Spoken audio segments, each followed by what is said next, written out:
سوچنے سمجھنے اور بدلنے کی طاقت جب ختم ہو جاتی ہے آدمی کی، تب وہ زوال پذیر ہوتا ہے، گرنے لگتا ہے۔ جس کو یہ فکر ہے کہ مجھے بدلنا ہے، اللہ تعالیٰ کی طرف سے اس کے لیے دروازے اور کھولے جاتے ہیں۔ کچھ لوگ یہ سوچتے ہیں یہاں بیٹھ کر کے میں متقی بن جاؤں، میں بیٹھ کر کے اللہ کا ولی بن جاؤں، میں کچھ کام نہ کروں اور مجھے ہر گناہ سے بچنے کی عادت ہو جانا چاہیے۔ ایسا کیسے ہوگا؟ تمہیں شوگر سے بھی بچنا ہے اور بی پی سے بھی بچنا ہے، لیکن روز 1 کلو شکر بھی کھاتے ہو، 1 کلو نمک بھی کھاتے ہو، کیسے ہوگا؟ تمہارا خود کا عمل، تمہاری کوشش جب تک نہ ہوگی، اللہ تعالیٰ فرماتا ہے ہم نہیں بدلیں گے ان کی حالتوں کو۔ اور جب تم بدلنا چاہو گے تو اللہ کیسے بدلتا ہے پتہ ہے؟ اللہ اکبر، حدیث قدسی ہے، اگر تم ایک بالش بڑھ کر کے آؤ گے، اللہ فرماتا ہے 10 قدم بڑھ کر کے تجھے لے لے گا۔ اللہ کی رحمت 10 قدم آگے بڑھ کر تجھے لے لے گی۔ تم چل کر کے آؤ گے تو اس کی رحمت دوڑ کر کے لے لے گی، لیکن شرط ہے کہ تم بدلنا چاہو۔ تم نے اگر جس دن یہ ارادہ کر لیا، عزم کر لیا، اللہ کی طرف سے مزید دروازے کھولے جاتے ہیں۔ لوگ یہ کہتے ہیں نا توبہ کرنے کے بعد بھی پھر وہی ہوتا ہے، چھوٹتا نہیں۔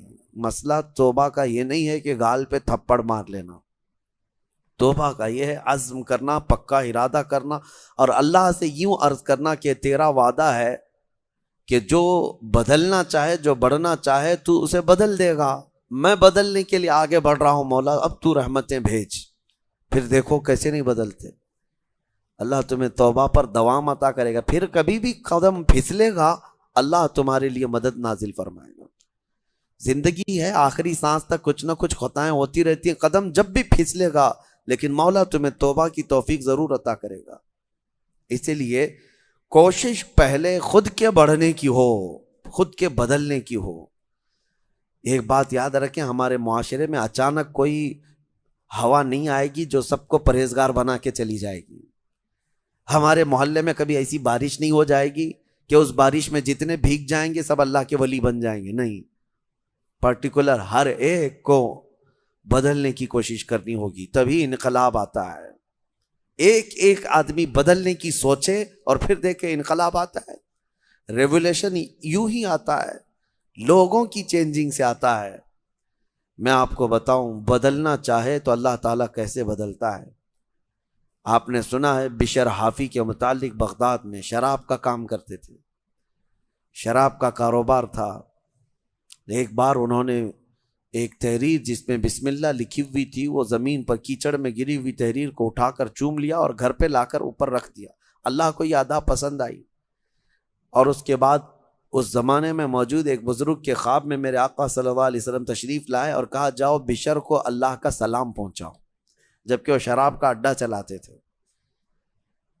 تو اس بزرگ نے یہ سوچا کہ میرا یہ وہم ہوگا، 3 دن مسلسل خواب دیکھا، اس کے بعد آ کر کے بشر سے کہا اے بشر مجھے نہیں معلوم، لیکن مسلسل 3 راتوں سے میں خواب میں رسول اللہ کو دیکھ رہا ہوں، اللہ کی طرف سے تجھے سلام پہنچانے کا حکم فرما رہے ہیں۔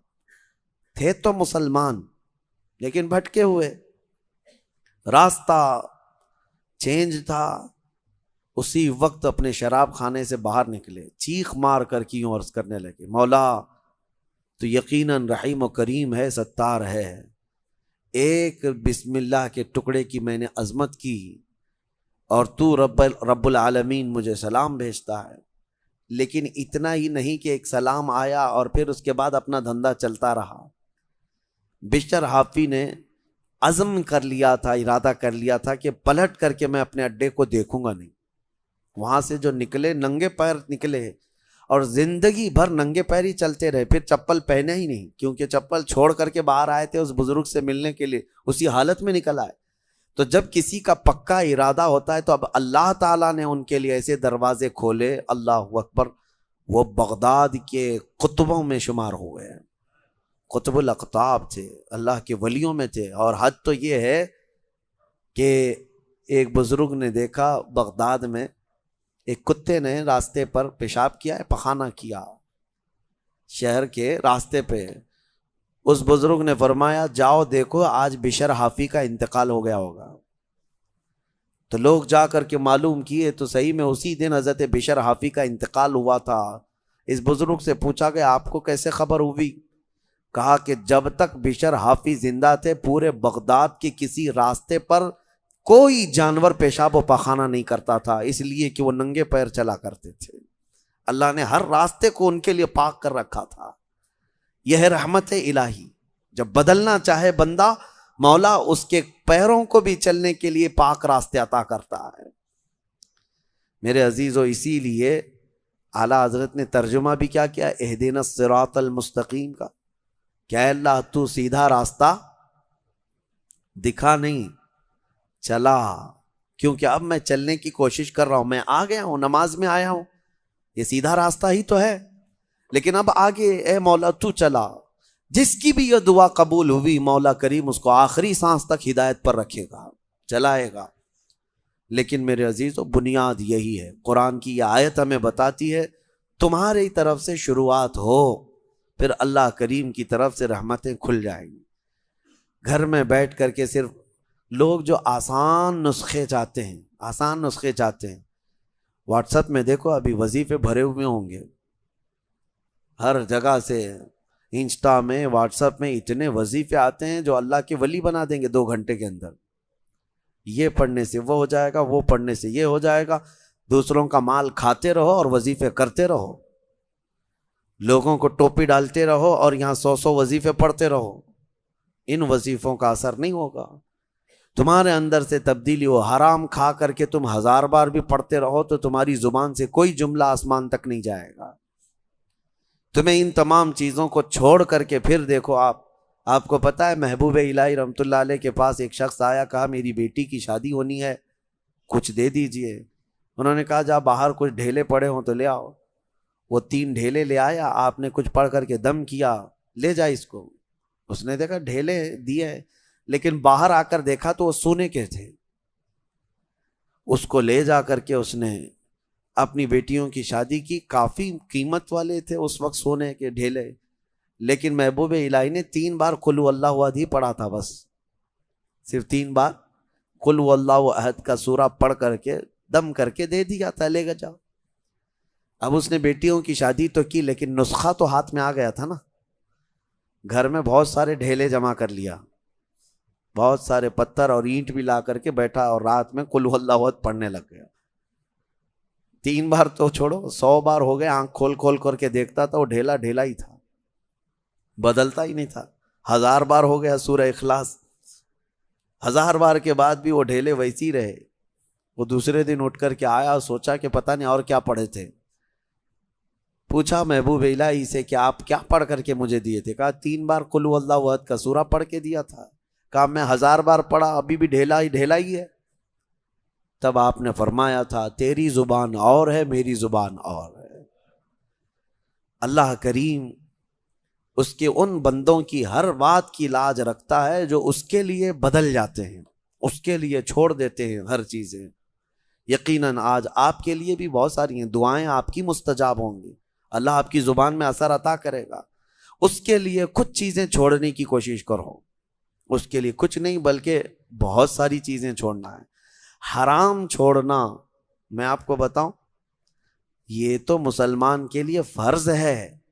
بعض لوگ یہ کہتے ہیں میں شراب نہیں پیتا، پرہیزگار آدمی ہے، چوری نہیں کرتا، پرہیزگار آدمی ہے، جوا نہیں کھیلتا، پرہیزگار آدمی ہے۔ نہیں، شراب نہیں پیتا، جوا نہیں کھیلتا، چوری نہیں کرتا، پرہیزگار نہیں، مسلمان ہے بس، مسلمان ہے بس۔ شک کی چیزوں سے بھی بچتا ہے تب پرہیزگار ہے، حرام چیزوں سے بچتا ہے تو مسلمان ہے۔ مسلمان کے لیے اتنا تو کرنا ہی ہے۔ جو شک والی چیزیں ہیں ان سے بھی بچتا ہے تب وہ اتقیاء میں ہے، پرہیزگاروں میں ہے۔ بہرحال اللہ کریم ہمیں خود کو بدلنے کی توفیق عطا فرمائے۔ آج پوری امت کے لیے یہ چیز ہے، پوری امت کے لیے۔ کاش ہمارا یہ پیغام ہر نوجوان تک پہنچے، جو شب قدر میں اور جمعہ کی بھیڑ میں اور نہ جانے کتنی راتوں اللہ کی بارگاہ میں دعا کرتے رہتے ہیں، اے اللہ امت پر رحم فرما دے۔ ٹھیک ہے، دعا ہونی چاہیے، لیکن کیا صرف اور صرف ہم دعا کرتے رہیں اور اپنے آپ کو کبھی نہ بدلیں؟ کبھی نہ بدلیں؟ جتنے لوگ اس بھیڑ کی دعا میں شامل ہوتے ہیں تو پھر وہ اپنے آپ کو تبدیل کیوں نہیں کرتے؟ اللہ کی بارگاہ میں مانگ کر تو جاتے ہیں بھی، فجر میں نہ نمازوں میں ان کا کوئی شمار ہے، نہ پھر رمضان کے احترام میں ان کا کوئی حصہ ہے۔ مجھے یہ بتاؤ، شوق سے ویڈیو ادھر سے ادھر پھیلاتے رہتے ہیں، ایک ویڈیو پتہ نہیں کتنا سرکولیٹ ہوتی ہے۔ ابھی میں دیکھ رہا تھا ایک امام کو کچھ آتنکی بھگوا لوگ چاقو سے ایسے قتل کر رہے ہیں، بے دردی کے ساتھ مار رہے ہیں، خون بہ رہا ہے، داڑھی بھی کاٹ دیا، سب کچھ کر رہے ہیں، اور یہ سارے واٹس ایپ پہ گھومتی رہتی ہے ویڈیوز۔ اس سے پہلے بھی دیکھا ہوگا آپ نے بہت سارے اس طرح سے ظلمن مارنے والی ویڈیوز، دیکھا فارورڈ کر دیا، دیکھا فارورڈ کر دیا۔ کیا اتنا احساس بھی مر گیا کہ ان تمام چیزوں کو دیکھنے کے بعد خود کو بدلنے کی کوشش کرتا؟ شاید یہ میرے شامت اعمال کی وجہ سے یہ حالات بنتے چلے گئے ہیں۔ کتے آج شیروں کی طرح کام کرنے لگ گئے ہیں، وہ ہیں کتے ہیں لیکن وہ ڈرا رہے ہیں ایسے جیسے کہ شیر ہوں، اور جو محمد عربی کے شیر تھے وہ ایسے سوئے ہوئے ہیں، ایسے سوئے ہوئے ہیں کہ وہ بدلنا نہیں چاہتے۔ اسی لیے شاعر نے بہت پہلے ایک بات کہی تھی، جگہ جگہ کے تھک چکے ہیں تمہیں یہ ہنگامے ہیں۔ یہ روز جو ہنگامے ہو رہے ہیں، یہ روز جگا رہے ہیں، اور یہ ہنگامے ہی تھک چکے اب تم کو جگہ جگہ کے۔ نشاط لذت خوابے کی راہ بدل ڈالو، غلط روی سے منازل کا بہت بڑھتا ہے، مسافروں روش کارواں بدل ڈالو۔ تم اگر ٹیڑھا چلتے رہو گے تو منزل لمبی ہو جائے گی، تو چلنے کا طریقہ بدل ڈالو، جو سیدھا راستہ ہے اس پر آ جاؤ۔ کیا اس بات پہ حیرت نہیں ہوتی ہماری بچیوں کی عزت لوٹ لی جاتی، ہماری خانقاہیں برباد ہوئی، مسجدوں کو توڑ کر کے مسمار کر دیا گیا، لوگ خوشی سے وائرل کر رہے ہیں۔ چند دنوں پہلے لوگ ایک ویڈیو پھیلا رہے تھے کہ ماہم درگاہ کے پیچھے ایک چلہ تھا، اس کو بلڈوزر سے تہس نہس کر دیا گیا، فلاں کی وجہ سے ہوا، فلاں کی وجہ سے ہوا۔ ارے لاکھوں مسلمان، تم ویڈیو فارورڈ کرنے کی ڈیوٹی تمہیں ملی ہوئی ہے، احساس تک نہیں ہوتا تمہارے شعار اسلام کس طرح سے ایک کے بعد دیگرے ختم کیے جا رہے ہیں۔ کسی مینار کو گرا کر کے کچھ بھگوے اس پر آتنکی جھنڈے لگائے ہیں، اور کسی بھی طرح سے تمہارا استحصال ہو رہا ہو، بچے مارے جا رہے ہیں۔ آن دا اسپاٹ شوٹ کیا گیا نوجوانوں کو، 16 سال کے بچے، ہم جھارکھنڈ میں جا کر کے دیکھ کے آئے، ان کو پوچھنے والا کوئی نہیں۔ آپ کو پتا ہے چند دنوں پہلے ایک راجستھان میں ادے پور میں قتل ہوا تھا، مرڈر ہوا تھا، پوری میڈیا لگی ہوئی تھی اس کے، کیوں؟ اس لیے کہ قتل کرنے والے 2 مسلمان چہرے تھے، اور ایک امام کو مسجد کے کمرے کے اندر گھس کر کے سارے مار رہے ہیں، اور چہرہ سب صاف ہے ویڈیو میں، چاقو سے اتنا حملہ کر رہے ہیں، اتنا حملہ کر رہے ہیں۔ بتاؤ ان کو کون بتاتا ہے، کون سی میڈیا؟ اس کی وجہ یہی ہے کہ انہیں پتا ہے کہ یہ مسلمان ابھی کچھ نہیں کرنے والے۔ ابھی میں دیکھ رہا تھا ہمارے صوبہ کرناٹک میں الیکشن ہونے جا رہے ہیں، اور اس الیکشن میں ایک طرفہ باتیں ہیں۔ میں یہ باتیں کیوں کہہ رہا ہوں آپ کو بتاتا ہوں کہ احساس کہاں چلا گیا ہمارا کہ ہم ہر چیز اب سہنے لگ گئے اور بدلنا ہی نہیں چاہتے۔ مسلمانوں کا ایک ریزرویشن تھا 4%، غالباً وہاں پہ 4% یا جتنا بھی تھا، اور بیٹھ کر کے پارلیمنٹ میں، صدن میں سارے لوگوں نے فیصلہ کر لیا مسلمانوں کو کا ریزرویشن کینسل، ختم۔ مسلمانوں کا ریزرویشن ختم کر کے وہ دلت طبقے کے کئی برادریوں میں اس کو تقسیم کر کے دے دیا گیا۔ میں بات بتا رہا ہوں، مجھے کسی ریزرویشن کی ضرورت نہیں، لیکن کیسے یہ درندے ننگا ناچ ناچتے ہیں اور سارے لوگ ہمارے منظر دیکھتے رہتے ہیں۔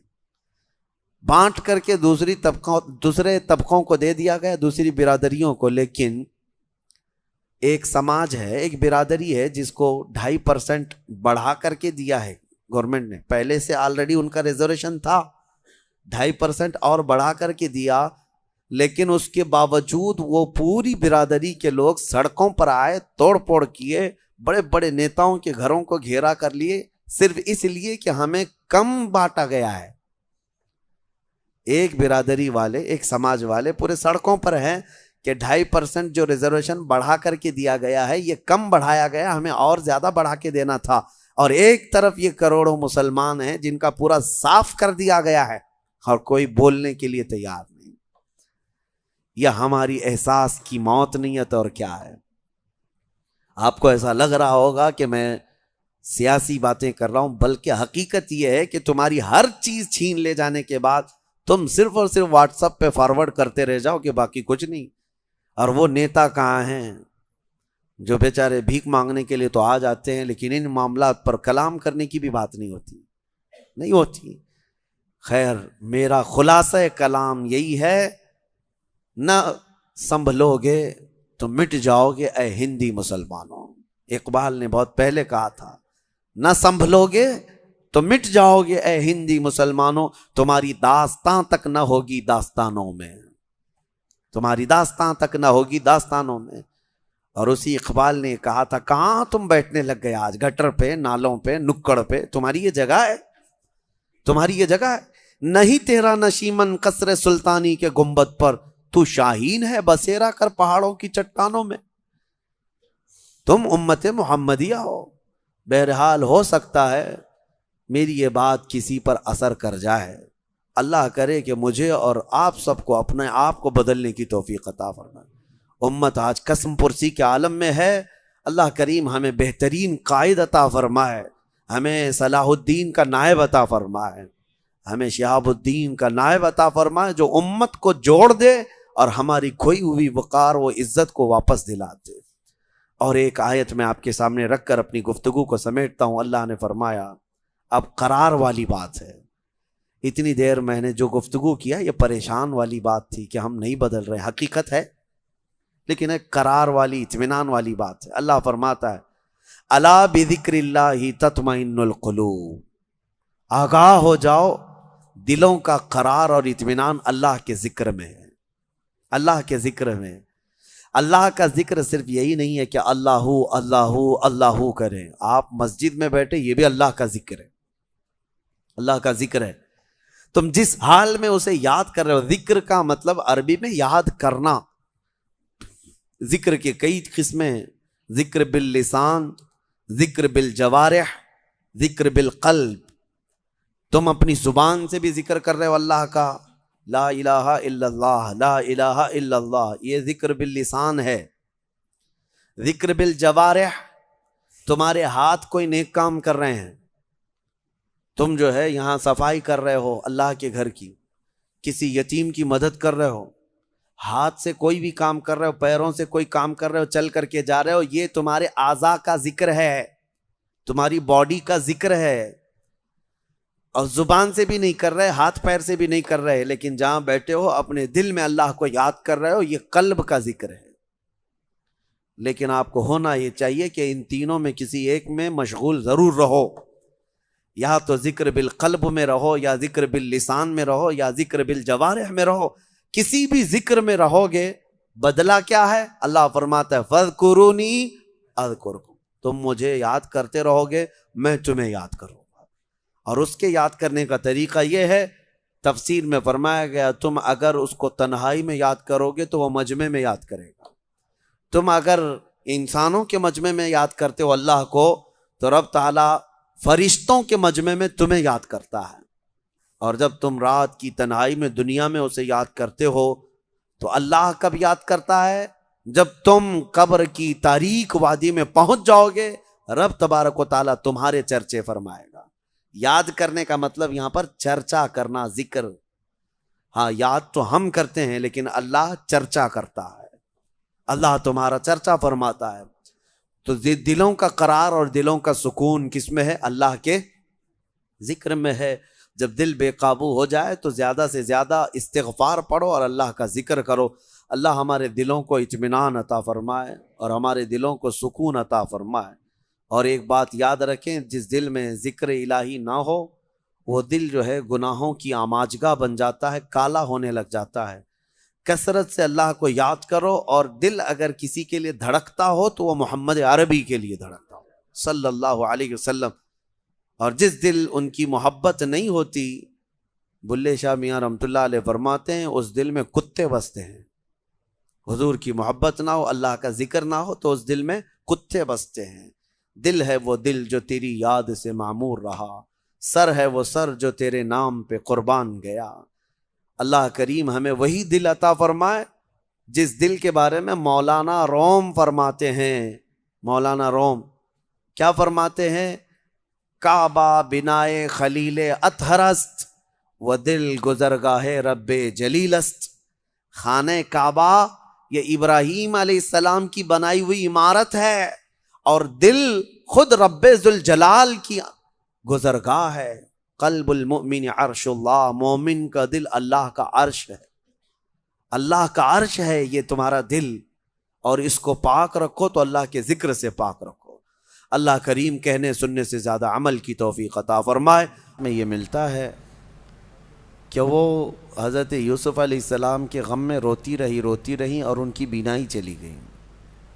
زمانے کے بعد جب یوسف علیہ السلام خود بادشاہ مصر بن گئے تو لوگوں نے آپ کو خبر کی ان کے متعلق کہ ایک خاتون ہے جو آپ کی محبت میں روتی رہتی ہے۔ حضرت یوسف علیہ السلام گئے، دیکھا، پہچان لیا، اور عمر زیادہ بھی ہو چکی تھی زلیخا کی، لیکن اللہ تبارک و تعالیٰ نے حضرت یوسف علیہ السلام کی دعا پر زلیخا کو آنکھیں بھی دی اور جوانی بھی دی۔ یہ تفصیلی ذکر قرآن پاک میں یا صحیح تفاسیر میں تو ہم نے نہیں دیکھا، بہرحال کچھ روایات ہیں۔ تو کچھ لوگوں نے سوال کیا تھا، ان کے لیے میں نے بتایا آپ کے لیے جو ضروری ہے وہ قرآن کی تفسیر سے وہ ساری چیزیں آپ کے سامنے رکھ دی گئی ہیں۔ بہرحال یوسف علیہ السلام کے اس پورے واقعے سے جو درس تھا وہ کل میں نے عرض کیا کہ اللہ تبارک و تعالی کس کو کس جگہ پہنچاتا ہے اور وہاں سے کب نکالتا ہے یہ اس کی حکمت بہتر جانے، اور اس کی قدرت کے فیصلے بہت الگ ہوتے ہیں۔ اسی لیے کہا گیا ہے کہ کسی کو باپ کے گھر سے نکالنا اور کنویں میں پہنچانا زہریلے، اور زہریلے کنویں سے پھر بازار میں پہنچا دینا، بازار سے پھر عزیز مصر کے گھر میں، عزیز مصر کے گھر سے پھر جیل کے قید خانے میں 14 سال، پھر وہاں سے سیدھے اللہ تعالیٰ وزیر اعظم بنائے، اور وزیر اعظم کے بعد پھر بادشاہ مصر بنائے۔ اور قرآن میں آج ہم نے تلاوت کی 13ویں پارے کے شروع میں رب تعالیٰ نے یہی فرمایا، یتبوأ منہا حیث یشاء، اللہ جس کو جہاں چاہتا ہے مقام عطا کرتا ہے، نصیب برحمتنا من نشاء، اللہ فرماتا ہے کہ ہم اپنی رحمت سے جسے چاہتے ہیں حصہ کثیر عطا کرتے ہیں۔ وَلَا نُضِيعُ أَجْرَ الْمُحْسِنِينَ، نیک کام کرنے والوں کا اجر ہم ضائع نہیں کرتے، یہ اللہ فرما رہا ہے۔ ہماری زندگی اسی طرح کے سفر سے گزرتی رہتی ہے، ہمیں بھی انتظار ہونا چاہیے۔ یہ ضروری نہیں ہے کہ رات قائم ہو گئی ہے تو رات ہمیشہ رہنے والی ہے، سورج کو نکلنا ہے، اجالے کو آنا ہے۔ چاند کو اگر گہن لگ گیا تو ایسا نہیں کہ برسوں چاند گہن لگا رہے گا، چھٹنا ہے اور آب و تاب سے اسے پھر چمکنا ہے۔ یہ نشیب و فراز زندگیوں میں آتے رہیں گے، کسی کو لمبے دنوں تک تکلیفیں۔ نبی پاک صلی اللہ تعالیٰ علیہ وسلم شعب ابی طالب کی گھاٹی میں 3 سال قید کا زمانہ گزارے ہیں۔ سوشل بائیکاٹ تھا مکہ والوں کا، ایسا کہ پہرا بٹھا دیا گیا تھا کہ کوئی کھانے پانی کی چیزیں بھی حضور تک نہ جانے پائیں۔ چمڑے کھائے، پتے کھائے 3 سال۔ پھر قریش کے ہی لوگ جو کافر تھے، ایمان والے نہیں تھے، ان میں سے ہی کچھ عقل والے تھے، ان کو رحم آیا۔ اس میں جبیر بن مطعم نام کا ایک شخص تھا، اور بھی کئی لوگ تھے۔ یہ آ کر کے مکہ میں حرم پاک میں وہ ایگریمنٹ انہوں نے پھاڑ ڈالا جو حضور پاک صلی اللہ تعالیٰ علیہ وسلم کے بائیکاٹ کے متعلق سارے مکہ والوں نے مل کے بنایا تھا۔ حالات ایسے تھے کہ حضور پاک صلی اللہ تعالیٰ علیہ وسلم کے سارے گھر والے اس تکلیف سے گزرتے رہے، لیکن کیا یہ شعب ابی طالب کی گھاٹی کا قید ہمیشہ رہا؟ وہاں سے نکالا گیا۔ ہجرت کے بعد اللہ تعالیٰ نے آپ کو قرار عطا کیا۔ ہماری زندگیاں اسی طرح سے گزرتی رہتی ہیں، بس اللہ تبارک و تعالیٰ کی ذات سے لو لگائے رہیں اور انتظار کرتے رہیں کہ وہ کب ہم پر دروازے رحمت کے کھولے گا۔ کب ہمارے لیے اجالے لائے گا، لیکن آس و یاس اسی ذات سے لگائے رکھیں۔ ایک آیت آج ہم نے تلاوت کی ہے سورہ رعد میں۔ سورہ رعد جو ہے یہ 13ویں پارے میں آئی ہوئی سورہ ہے۔ اس سورہ کے متعلق یاد رکھ لیجئے، بڑی فضیلت والی سورہ ہے، اور جب کسی کے نزع کا وقت آ جائے اور روح نکلنے میں تکلیف بڑھ جاتی ہو تو فرمایا گیا کہ اس کے سرانے کے پاس سورہ رعد کی تلاوت کرے، اس کی روح آسانی سے نکل جائے گی۔ یعنی نزع میں آسانی، سکرات کے وقت آسانی کے لیے سورہ رعد کی تلاوت سرانے کے پاس کی جاتی، یہ 13ویں پارے میں موجود ہے۔ رعد کا مطلب ہے یعنی بجلی، بجلی جو چمکتی ہے یہ رعد ہے، کڑک جس کو کہتے ہیں۔ یہ کیا ہے؟ یہ بجلیاں جو چمکتی ہیں اس کے متعلق کیا ہے؟ بارشوں کے موسم میں یا دیگر موسموں میں آپ دیکھتے ہوں گے کبھی آسمان پر اتنی تیز چمک پیدا ہوتی ہے اور پھر اس کے بعد بہت سخت ہیبت ناک آوازیں آتی ہیں، بھڑ بھڑ بھڑ کی آوازیں۔ یہ کیا ہے؟ یہ کیا ہے؟ اس کے متعلق روایات میں ہے کہ فرشتے آسمانوں کو ہانکتے رہتے ہیں اپنے کوڑے سے، اور جب فرشتے کوڑا مارتے ہیں، بعض میں ہے کہ فرشتے جب کوڑا مارتے ہیں آسمان پر تو یہ بجلی کی چمک پیدا ہوتی ہے اور ان کے کوڑے کی آواز ہوتی ہے جو پوری دنیا سنتی ہے، اس قدر ہیبت ناک ہوتی ہے۔ اس سے آپ اندازہ کریں وہی کوڑا قیامت کے دن مجرموں کو مارا جائے گا۔ آسمان کو جب مارا جاتا ہے تو اتنی تیز روشنی پیدا ہوتی ہے، اور اگر اس سے آگ گر جائے تو نیچے جہاں گرے وہ سب جل کر خاک ہو جائے، اور آواز اتنی خطرناک کہ پورا علاقہ سن لیتا ہے۔ پھر قیامت کے دن جب فرشتے کوڑے لگائیں گے، وہی کوڑے ہیں، ہمارا جسم کیسے اس چیز کو اٹھا سکے گا، برداشت کیسے کر سکے گا؟ بہرحال ایک آیت ہے اس میں سورہ رعد میں، اس کی تلاوت کرنی چاہیے جب بھی بجلیاں گرجتی ہیں۔ وَيُسَبِّحُ الرَّعْدُ بِحَمْدِهِ وَالْمَلَائِكَةُ مِنْ خِيفَتِهِ وَيُرْسِلُ الصَّوَاعِقَ فَيُصِيبُ بِهَا مَنْ يَشَاءُ وَهُمْ يُجَادِلُونَ فِي اللَّهِ وَهُوَ شَدِيدُ الْمِحَالِ۔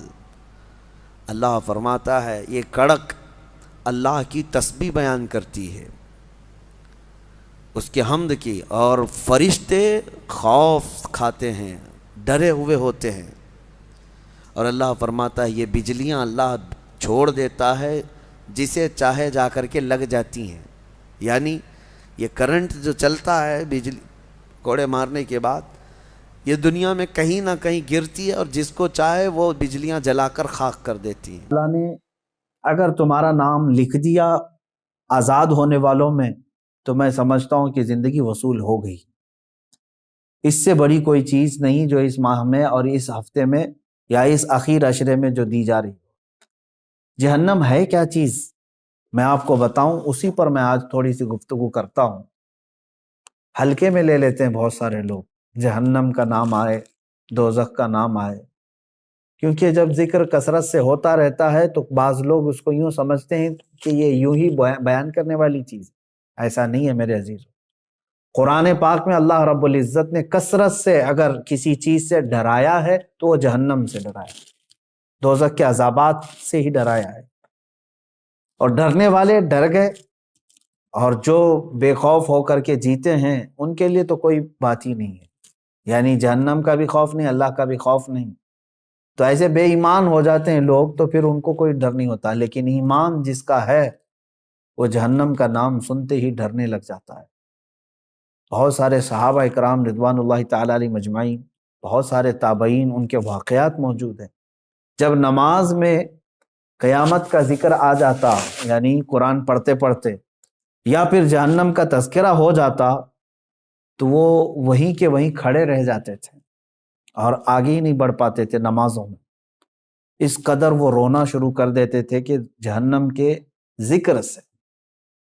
ایک نوجوان صحابی ہیں، رات کے وقت وہ جہنم کا تذکرہ کرتے کرتے نماز میں کھڑے رہ گئے، یہاں تک کہ ان کی ایک ہی رکعت وہ صبح تک ہوئی، نماز کو آگے بڑھا ہی نہیں سکے، اتنا روتے رہے۔ رسول پاک صلی اللہ تعالیٰ علیہ وسلم کی بارگاہ میں صبح حاضر ہوئے تو حضور نے دیکھتے ہی فرمایا کہ اے نوجوان، تیرے رونے نے اور تیرے جہنم کے تذکرے نے عرش کے ملائکہ کو رلا دیا، عرش کے فرشتے بھی جو ہے تمہارے اس جہنم کے تذکرہ کرنے پر اور ندا دینے پر رو پڑے۔ اب اندازہ کریں اللہ کے وہ ملائکہ جو معصوم ہیں، معصوم کا مطلب سمجھتے ہیں جن سے خطا ممکن ہی نہیں ہے، وہ اللہ کے عذاب سے اور جہنم سے ڈر کر کے رونے لگ جاتے ہیں۔ سیدنا عیسیٰ علیہ الصلوۃ والتسلیم کے متعلق ایک بات ملتی ہے، ایک پہاڑ کو آپ نے دیکھا جو معلق ہے، تو آپ نے رب تعالیٰ سے اجازت مانگی کہ اے اللہ اس پہاڑ کو قوت دے دے گویائی کی کہ وہ مجھ سے بات کرے۔ پہاڑ سے آپ نے پوچھا کہ تو معلق کیسے ہے؟ تو اس پہاڑ نے کہا کہ جب میں نے یہ آیت سنی کہ دوزخ کا ایندھن سمجھتے ہیں نا، جو چیز آگ بھڑکانے کے لیے ڈالی جاتی ہے، جیسے آپ تیل ڈالتے ہوں گے، مٹی کا تیل ڈالیں تو آگ بھڑک جاتی ہے، پیٹرول ڈالو، ڈیزل ڈالو، یہ ایندھن ہے۔ جہنم کی آگ بھڑکانے کے لیے ایندھن کیا ہے؟ پتھر ہیں اور انسان ہیں۔ وہی آیت میں نے ابھی پڑھی بھی ہے، اللہ تعالیٰ فرماتا ہے وقودها الناس والحجارہ، انسان اور پتھر جہنم کا ایندھن ہوں گے، جب جب ان کو ڈالا جائے گا آگ بھڑکتی رہے گی۔ تو وہ اس پہاڑ نے جواب دیا کہ جب میں نے یہ سنا کہ جہنم کا ایندھن پتھر ہوں گے تو میں خوف سے لرزنے لگ گیا کہ ان پتھروں میں بھی ہوں گا کہ مجھے جہنم میں ڈال کر کے آگ بھڑکائی جائے۔ تو میں رب تبارک و تعالیٰ کی بارگاہ میں امان کے لیے رو رہا ہوں۔ عیسیٰ علیہ السلام نے اللہ کی بارگاہ میں اس کی سفارش کی، اللہ تبارک و تعالیٰ نے امان کا وعدہ عطا فرمایا۔ اور آپ کیا سمجھتے ہیں کہ یہ جو پہاڑ ہل جاتے ہیں، چٹانیں کھسک جاتی ہیں، قرآن میں ہے، اللہ تعالیٰ فرماتا ہے وَإِنَّ مِنَ الْحِجَارَةِ لَمَا يَتَفَجَّرُ مِنْهُ الْأَنْهَارُ، بعض پتھروں کو تم دیکھو گے کہ وہ پھٹ جاتے ہیں، پانی کا جھرنا نکلتا ہے۔ یہ فالس کیا ہیں؟ آبشار۔ وَإِنَّ مِنْهَا لَمَا يَشَّقَّقُ فَيَخْرُجُ مِنْهُ الْمَاءُ، اور تم دیکھو گے کبھی پھٹیں تو اس میں سے پانی نکل جائے۔ وَإِنَّ مِنْهَا لَمَا يَهْبِطُ مِنْ خَشْيَةِ اللَّهِ، اور بعض پتھر ایسے ہیں کہ جب وہ ہل جاتے ہیں، گر جاتے ہیں، کس وجہ سے؟ اللہ فرماتا ہے من خشیت اللہ، اللہ کے خوف سے۔ یہ دنیا میں جو چٹانیں اور پتھر کھسک جاتی ہیں، یہ اللہ کے خوف سے، ڈر سے اپنی جگہ چھوڑ کر کے ہل جاتے ہیں۔ جہنم کا تذکرہ میرے عزیزو اگر انسانوں کو نہیں ہلاتا ہے تو گویا کہ پھر ہمارے دل پتھر سے زیادہ سخت ہو گئے، ڈر ہی نہیں ہے، خوف ہی نہیں ہے۔ اب سنو، یہ آخری عشرہ ہے، پھر بھی تو ہمیں نیند چھوڑتی نہیں ہے۔ دن لہو میں کھونا تجھے، شب صبح تک سونا تجھے، شرم نبی خوف خدا یہ بھی نہیں وہ بھی نہیں۔ یہ شعر تو آج پورا صاف نظر آتا ہے کہ آج زندگی گزارنے کے طریقے جو بنا لیے ہمارے بچوں نے، نوجوانوں سے۔ میرے عزیزو، یہ آخری عشرہ جس طرح سے اب گزارا جا رہا ہے، افسوس کی بات ہے۔ رسول پاک صلی اللہ تعالیٰ علیہ وسلم نے ارشاد فرمایا میں نے دو لوگوں کو سوتے ہوئے کبھی نہیں دیکھا۔ وہ کون دو لوگ ہیں؟ توجہ چاہتا ہوں۔ دو لوگ کبھی نہیں سوئیں گے۔ مثلا کبھی نہیں سونے کا مطلب یہ ہے کہ زیادہ نہیں سوئیں گے، سوتے سوتے تھوڑی نہ گزارے۔ کون؟ فرمایا ایک وہ شخص جس کو کسی چیز کی طلب ہے، انتظار میں بیٹھا ہوا ہے، وہ نہیں سوئے گا۔ گاڑی ابھی آنے والی ہے، اس کے انتظار میں کھڑا ہے، تو سوئے گا تو پتہ نہیں کب آئی کب چلی گئی۔ جو کسی چیز کی طلب میں بیٹھا ہے وہ نہیں سوتا، دوسرا جو کسی چیز سے ڈرا ہوا ہے وہ بھی نہیں سوتا۔ مثال کے طور پر ادھر سے بھی ادھر سے بھی ادھر سے بھی دشمن کا خوف ہے تو کیا اسے نیند آئے گی؟ نہیں سوئے۔ جو بندہ کسی چیز کی طلب میں ہے وہ بھی نہیں سوتا، اور جو کسی چیز کے خوف میں ہے وہ بھی نہیں سوتا۔ میرے آقا صلی اللہ تعالیٰ علیہ وسلم فرماتے ہیں تو پھر جس کو جنت کی طلب ہے وہ سو کیوں رہا ہے، اور جس کو جہنم کا خوف ہے وہ سو کیوں رہا ہے؟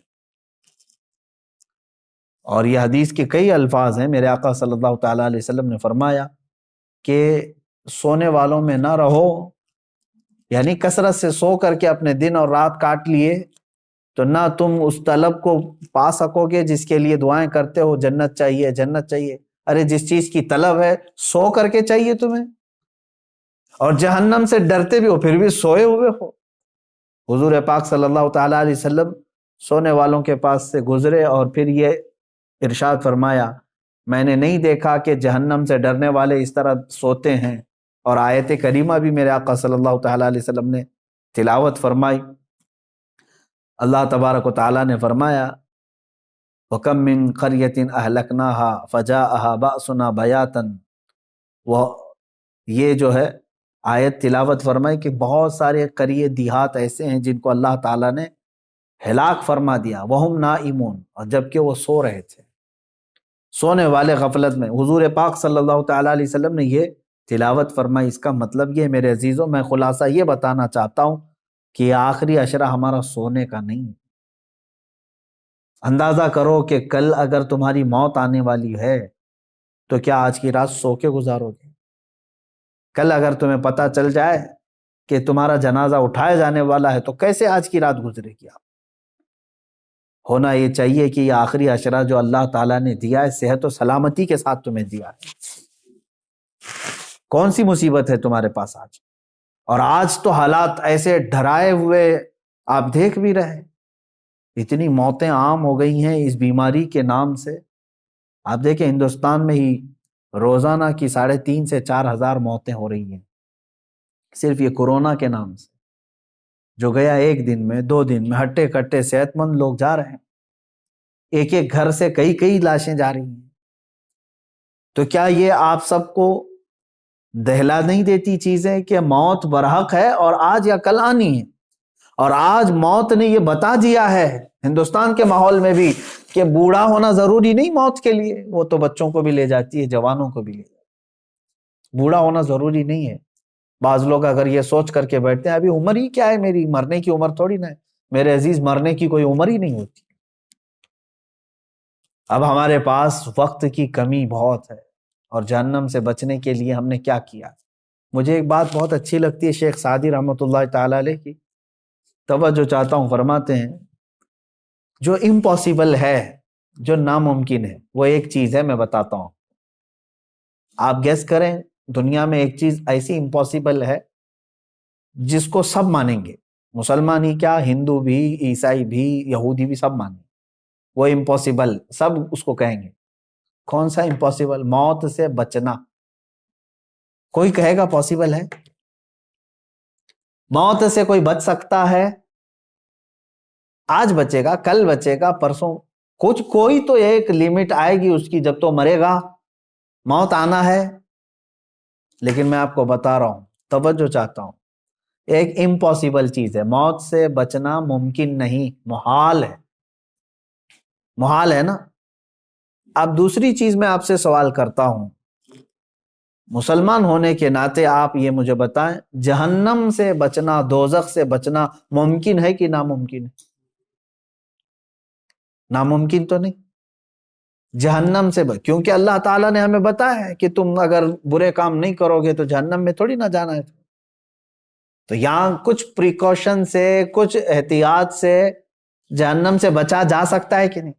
اب دیکھو ہماری یہاں پر الٹ پھیر کیسے ہے زندگی میں، جو امپاسبل ہے موت سے بچنا، اس کے لیے ہم دوڑ بھاگ بہت کرتے ہیں، کوشش بہت کرتے ہیں کہ کسی طرح بچ جائے، یہ دوائیاں کرانا، ساری چیزیں تو اسی لیے تو ہے نا، موت سے بچنے کے لیے۔ موت سے بچنا ناممکن ہے، پھر بھی بچنے کی انسان بہت کوشش کرتا ہے، جبکہ جہنم سے بچنا ممکن ہے، پاسبل ہے، اس سے بچنے کی ایک کوشش بھی کیوں نہیں کرتا؟ وہاں پر کوشش ہونی چاہیے۔ اب میں اگر آپ کو سنا دوں چند آیتیں، اس کے بعد سوائے دعا کے ہمارے پاس کوئی ہاتھ ہی نہیں ہے۔ قرآن کی چند آیتیں میں آپ کے سامنے رکھتا ہوں، مفہوم آیتوں کا رکھتا ہوں جلدی میں، کہ جہنم کا ایک خاکہ میں آپ کو بتا دوں کہ ہے کیا یہ چیز جہنم۔ پہلے قرآن کی آیتیں اگر آپ سن لیں کہ قرآن پاک میں اس کو اللہ تعالیٰ نے کس طرح سے بیان کیا ہے، بہت ساری جگہ آپ آیتیں بھی پڑھتے ہیں، سورتیں جو آپ کو یاد ہوں گی، ان سورتوں میں بھی کئی جگہ جہنم کا ذکر آیا ہے۔ وَيْلٌ لِّكُلِّ ہُمَزَةٍ، یہ جو سورہ ہے اس میں پورا جہنم کا تذکرہ ہے۔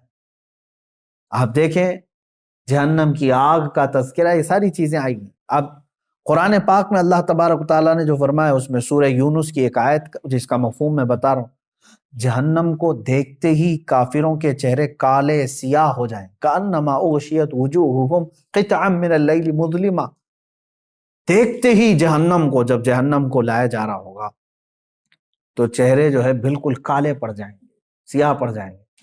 اچھا، جہنم کوئی ایک کنویں کا نام نہیں ہے۔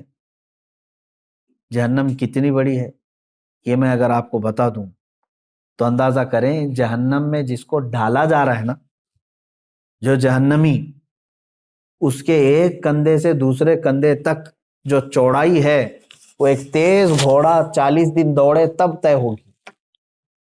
جہنمی، ایک جہنمی، جہنم کی بات نہیں کر رہا ہوں، جس انسان کو ڈالا جا رہا ہے دوزخ میں، اس کو اتنی بڑی شکل بنا کر کے ڈالا جائے گا۔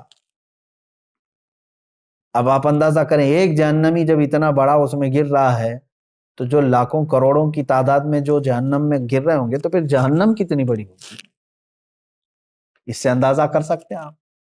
اس کے طبقات ہیں، وادیاں ہیں، عذابات ہیں، کیسے کیسے عذابات ہیں، ان کے ذکر بھی قرآن پاک کے حوالے سے آئے ہیں۔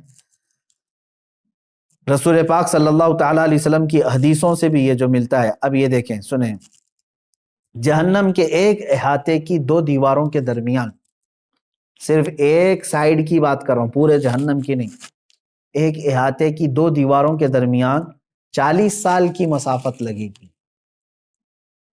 اگر طے کرنا چاہے کوئی تیز رفتار سواری تو وہ 40 سال کی مسافت صرف اس کا ایک کارنر ہے جہنم کی۔ اور یہ بھی حدیث پاک میں ملا ہے کہ حضور پاک صلی اللہ تعالیٰ علیہ وسلم تشریف فرما تھے، صحابہ بیٹھے تھے، ایک اچانک دھماکے دار آواز آئی۔ صحابہ نے پوچھا، رسول پاک صلی اللہ تعالیٰ علیہ وسلم نے ارشاد فرمایا، آج سے 70 سال پہلے ایک پتھر جہنم کے منہ سے گرایا گیا تھا، وہ اب جا کر کے اس کے نیچے لگا ہے، تہ میں جا کر پہنچا ہے۔ تو اگر اس کی گہرائی اتنی ہے، 70 سال لگ جاتے ہیں ایک پتھر کو گرتے تو وہ کس قدر بڑی ہوگی جہنم۔ جب جہنم کو لایا جا رہا ہوگا، اس کو زنجیریں پہنا کر کے، کڑیاں ڈال کر کے فرشتے لا رہے ہوں۔ کتنے فرشتے لا رہے ہوں گے جانتے ہیں آپ؟ صرف جہنم کو لانے والے جو فرشتے ہیں وہ سب سے بڑے طاقتور فرشتے، جہنم کو کھینچ کر کے میدان محشر میں جب لایا جا رہا ہے، توجہ چاہے، جب وہ فرشتے لا رہے ہوں گے تو کل تعداد جو بتائی گئی ہے بعض روایت میں 490 کروڑ فرشتے صرف اس کو تھامے ہوں گے، جس میں سے ایک فرشتے کی طاقت اتنی ہے، اللہ اکبر، کہ وہ دنیا کے سارے پہاڑوں کو اٹھا سکتا ہے۔ 490 کروڑ فرشتے جہنم کو کھینچ کر لا رہے ہوں گے۔ اب اور دیکھیں آپ، میں بتاتا ہوں، اس کو جو زنجیریں پہنائی گئی ہوں گی، ہر زنجیر کو 70,000 فرشتے پکڑے ہوں گے، ہر زنجیر، اس طرح کی 70,000 زنجیریں اسے لگی ہیں، فرشتے اسے کھینچ کر کے لا رہے ہیں۔ اور جب میدان محشر میں وہ جہنم کو لایا جائے گا، آگ اگلتی ہوئی جب وہ آ رہی ہوگی، اب یہ بات پڑھتے ہی دل دہل جاتا ہے میرا، کہ جیسے مجرمین کو دیکھے گی جہنم، جن کے لیے دوزخ لکھ دیا گیا یا ان کو دوزخ میں جانے کا آرڈر ہو گیا، تو جیسے ہی وہ مجرمین کو میدان قیامت میں جہنم دیکھے گی، یہ 490 کروڑ فرشتوں کے بھی ہاتھ چھوڑا کر کے بھاگنے لگی، ان سے بھی وہ ہاتھ چھوڑا کر کے ان مجرمین کی طرف بھاگے گی، اسے روکا جائے گا، زنجیریں کھینچ لی جائیں گی۔ کس کی طرف جائے گی؟ مجرمین کی طرف، نگلنے کے لیے، کہ مجھے بھوک زیادہ ہے اور یہ مجرمین مجھے دیے جائیں۔ تو میدان قیامت میں آگ اگلتے ہوئے جہنم مجرمین کی طرف دوڑتی ہوئی آتی ہے، یہ سوچ کر کے ہی دل دہل جاتا ہے۔ اور پھر قرآن پاک میں اللہ تعالیٰ فرماتا ہے سورہ قاف میں، یوم نقول لجہنم هل امتلأت وتقول هل من مزید، وہاں کافروں کو، مشرکوں کو ڈالا جا رہا ہے دوزخ میں. کس طرح سے ڈالا جاتا ہے وہ بھی دیکھیں. قرآن میں ہے، اللہ فرماتا ہے وَإِذَا أُلْقُوا مِنْهَا مَكَانًا ضَيِّقًا مُقَرَّنِينَ دَعَوْا هُنَالِكَ ثُبُورًا. جب ڈالا جاتا ہے تو ایسی تنگ و تاریک جگہ سے ڈالا جاتا ہے. ظاہر سی بات ہے وہ داخل کیے جانے کی جگہ تاریک ہوگی. تاریک کا مطلب ایک تو اندھیری اور ایک تنگ. جیسے تلوار کی انی کو کسی جگہ پھنسایا جاتا ہے، کہا جاتا ہے کہ جہنمی کو اس طرح سے گھساتے ہوئے ڈھکیلا جائے گا وہ چھوٹی سی جگہ سے جہنم میں جب اسے گرایا جائے گا. اور کافروں کو ایک تنگ اور تاریک جگہ پر ایسے ڈالا جائے گا کہ وہ ایک دوسرے کو چپک رہے ہوں گے جہنم کے اندر، اور بھرا جا رہا ہوگا انہی جہنم کے جہنمیوں سے. اب اللہ تعالیٰ فرماتا ہے پھر جہنم کو اللہ تعالیٰ پوچھے گا حلیم تلأتی، کیا تو بھر گئی، سیراب ہو گئی، تیرا پیٹ بھر گیا؟ وہ تقول حل من مزید، تو جہنم پھر یہ کہے گی کہ اے مولا اور کچھ زیادہ ہو تو دے دے، اور کچھ مجرمین ہو تو دے دے. وہاں پر مجرمین چھاٹے جا رہے ہوں گے، دوزخ میں گرائے جا رہے ہوں گے. میرے عزیزو، جہنم کا تذکرہ یہ عام بات نہیں ہے. اور یہ دیکھیں حضور پاک صلی اللہ تعالیٰ علیہ وسلم ارشاد فرماتے ہیں کہ جہنمی اس قدر آنسو بہائیں گے وہاں پر دوزخ میں، روئیں گے، اتنا روئیں گے کہ ان کے آنسوؤں میں کشتیاں چلائی جا سکتی ہیں، اتنا رو رہے ہوں گے وہاں پر. اور جہنم میں جب ڈال دیا جائے گا تو وہ پھنکارے ماریں گے، اس طرح شور ہوگا دوزخ میں، اتنا شور ہوگا کہ ایک دوسرے کی آواز کسی کو نہیں سنائی دے رہی ہوگی. وہ ہر کوئی، کیوں نہیں شور ہوگا؟ کہ جو وہاں پر ان کو زندگی دی جا رہی کیسی ہے جانتے ہیں؟ آگ کا بچھونا، آگ کا اوڑھنا. اللہ اکبر. آگ کی زنجیریں ان کو پہنائی جا چکی ہوں گی، ہاتھوں میں بھی اور پیروں میں بھی. اور وہاں کا ایک سانپ اونٹ کے برابر اور بچھو خچر اور گھوڑے کے برابر کے، اگر وہ ڈنک مارے تو روایت میں ملتا ہے کہ 40 سال تک اس کا درد محسوس کرے گا وہ. اور جو اس کی چمڑی ہے جہنمی کی، وہ چھوٹی موٹی نہیں ہے، 42 ہاتھ کے برابر کی موٹی چمڑی ہوگی. ایک جہنمی کے جسم پر جو چمڑی ہوگی اس کو جلایا جا رہا ہوگا، اتنا بڑا اس کو بنا کر کے عذاب چکھایا جائے گا. اور قرآن پاک میں اللہ تعالیٰ نے فرمایا فَذُوقُوا بِمَا كُنْتُمْ تَكْفُرُونَ، چکھو اب عذاب جو تم کفر کرتے تھے دنیا میں، بہت کفر کرتے تھے، انکار کرتے تھے، آج چکھو. اللہ تبارک و تعالیٰ کے فرشتے جب جہنمیوں کو لا رہے ہوں گے، کس طرح سے کہا گیا؟ منہ کے بل لائے رہے.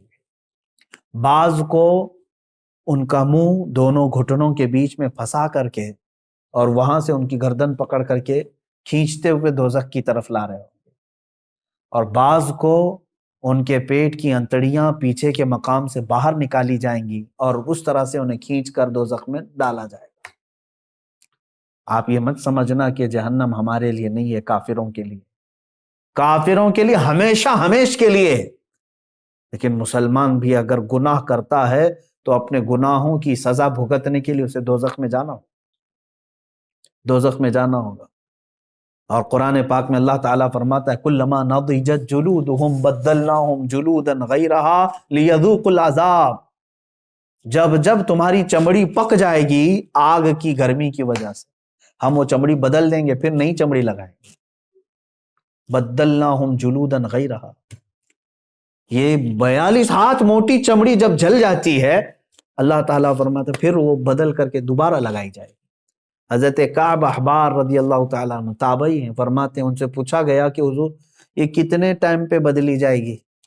توجہ چاہتا ہوں، روزانہ نئی چمڑی بدلی جائے گی روزانہ یا مہینے میں؟ حضرت کعب احبار فرماتے ہیں نہیں، 1 گھنٹے میں 70 بار بدلی جائے گی. 1 گھنٹے میں 70 بار وہ چمڑی بدلی جائے گی جہنمی. اب وہ جو چیخ و پکار کر رہے ہوں گے تو بھوک کی وجہ سے اور پیاس کی وجہ سے. جہنم کا کھانا اور پانی بھی تو سن لو، اس کا بھی ذکر قرآن پاک میں آیا ہے. شجرۃ الزقوم، قرآن پاک میں اللہ تعالیٰ نے فرمایا تھوہڑ کا ایک درخت، بہت ہی کانٹے دار پھل ایک جہنم کا ایک درخت ہے، اس کا پھل دیا جائے گا، کہا گیا اس پھل کا ایک دانہ اگر دنیا میں گرا دیا جائے تو سارے جانور اور انسان مر جائیں اس کی کڑواہٹ سے۔ وہ ایک پھل کا، اس کی کڑواہٹ، اور وہ جو پھل دیا جائے گا جہنمی کو کھانے کے لیے، بھوک کی شدت کی وجہ سے وہ کھائے گا۔